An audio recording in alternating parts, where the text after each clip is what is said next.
I'm Robert Williams from MetalRules.com, and joining me tonight in Austin, Texas for the 2011 South by Southwest Festival is Dave Chandler, guitarist of SAINT VITUS. How you doing today, Dave? What's up? Doing good, doing good. Looking forward for the show. It's going to be cool. So, aside from the demand of doom metal enthusiasts worldwide, what led you guys to reform SAINT VITUS? Did you feel like you had some unfinished business to attend to? Well, not really. I was in Debris Incorporated with Ron Holzer for a little while, and we did the Whackin' Festival, and we were doing Born Too Late, and there was like a whole bunch of people there that were asking about it, and I was like, well, you know, it would be kind of cool to get the band back together if we could do another festival.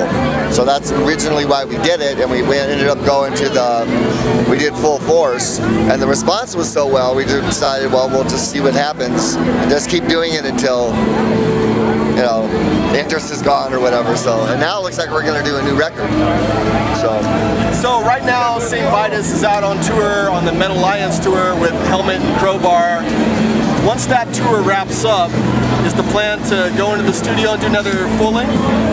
Well, not right away, because we got 2 festivals in August. One in Finland, one in Norway or something that we got to do.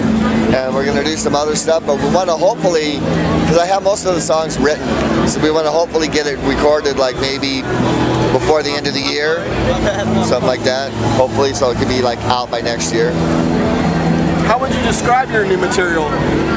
Well, I mean, it's pretty much the same as the regular VITUS stuff. It's more kind of like, if I was to compare it to an album, it would probably be more along the lines of like a Mournful Cries, kind of, because there's some faster songs on it, but there are 2 like really long, slow ones. So by all accounts, when you guys did the Die Healing album, that was intended to be the final SAINT VITUS record. Approaching the new record, is that going to be the same mindset going in, or are you going to leave that up in the air? We're going to leave it up in the air, for sure, yeah, because we have no idea. I mean, if it doesn't sell, if it totally flops, then yeah, of course, why do another one, you know? But I mean, if the response, because people are responding really well to the new song, so if the response keeps up, then there'd be no reason to not try to do another one.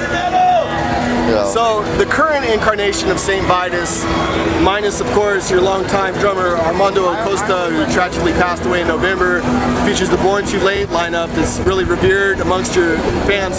What do you think it was about that album, that lineup, that has achieved cult status among your fans? I don't know, because to me it's like my favorite album is Die Healing, and so I don't know what it is. I guess a lot of people tell me that they can identify with the words to Born Too Late. So I think that maybe is why it's endured for so long, because like we get a lot of people that are bringing their kids to see us, you know, and their kid is like 20, and this guy was like, you know, 30 or whatever, you know what I mean. They're bringing their kids out, and then these guys are like, yeah, I feel the same way as my dad did about Born Too Late. I get the same shit now that you were talking about then, and so I kind of think that's why it endured, and then it's got Dying Inside, the alcohol song, so everyone loves alcohol songs. So. Tell me about working with your newest band member, Henry Vasquez. First of all, where'd you find Henry, and how have you enjoyed working with him so far? We got him because he was actually the final drummer in Debris Incorporated. Okay. So when Armando got too sick to play anymore, he was my first suggestion, because I'd already done shows with Henry, and we were doing VITUS songs in that band, and he already knew some. And he's great. I mean, he has a whole new dimension of power to us, because he really hits the drums hard, and he's more of like a showman too. So he's added, like, a lot of the fans who've seen us years ago, they're seeing us again now, are saying, wow, this is much better. It's more of a pump in your face. It's, you know, you can feel it in your chest and stuff like that a lot better. So he's great to work with. He's a total crack up. You know, I think I read somewhere that, like a show you guys did in Europe, Wino had just arrived at the venue, came on stage, and that was the first time he ever jammed with Henry. Is that true? Yeah, that was at the Hellfest. Wow. Yeah, there was like 87,000 people, and it was Henry's first VITUS show, and we didn't know if Wino was going to show up because he got stuck missing a plane or something. So we were scrambling all day long to try and we had like all these guest singers from other bands that were going to sing the songs that I couldn't do.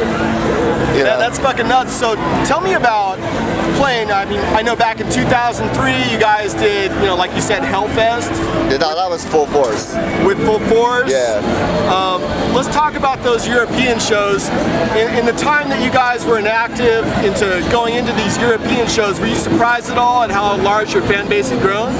Pretty much, yeah, because you figured that, that's what surprised me when we were doing this stuff with Debris. I was like, wow, they still remember this shit? Because, you know, we figured we had faded away. You know, because it had been so long. It's like, what, I don't know, 8 years or something? Yeah. So we stopped in 95, so it's, yeah, almost 10 years. So, yeah, we figured that people just wouldn't give a shit. And then when I started noticing, people were asking me about, hey, are you, you're doing Born Too Late. Am I just going to get back together? And I'm like, I don't know, would you go? And most people were like, yeah. So we decided, just decided to see what would happen.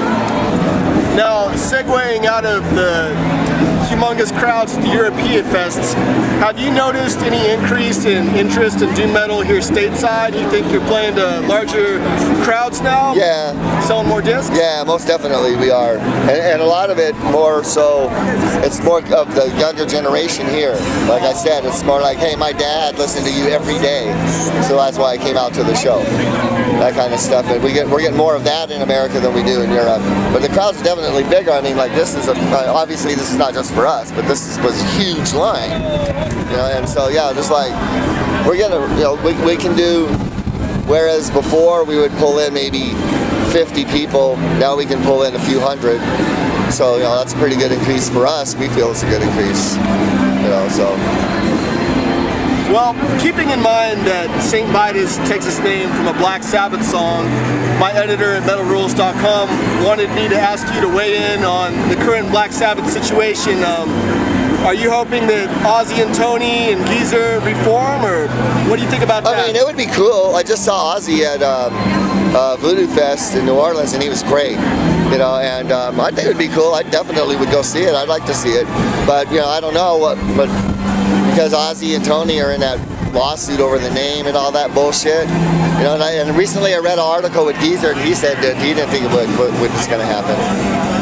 So tell me about the current status of the long-awaited Saint Vitus reissues of your back catalog. Any word on that? We got a lot of it because SST is in Austin. Or actually they're in one of the little outskirts towns. And so we actually picked up a whole bunch. We have I think we have every SST record, vinyl and CD that we're selling on this tour. I'm pretty sure that we have all of them. We even have the greatest hit thing that opens up and all that bullshit. So yeah, we got some. It was pretty easy to get, and because they owe us a ton of money.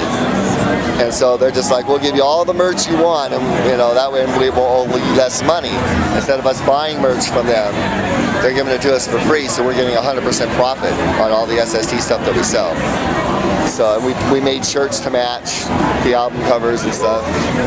I mean, it's business, but you guys are still friends, right? I mean, you just had Des Cadena on. Oh yeah, well yeah. Des is, we're still friends with Dezo, and I just got a really cool email from Chuck the other day. But Greg Ginn is real flaky.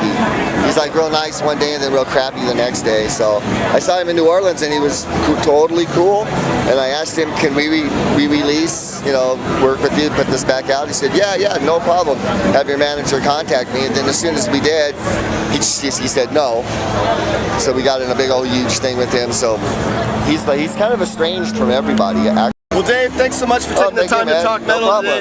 Before we wrap this up, do you have any last words for your fans watching at home? Just keep the faith, and as long as you guys stay our fans, we'll stay around. That's the reason that we're back. The fans of Saint Vitus, actually, not us. So as long as you guys want us, we'll stay. Thanks, man.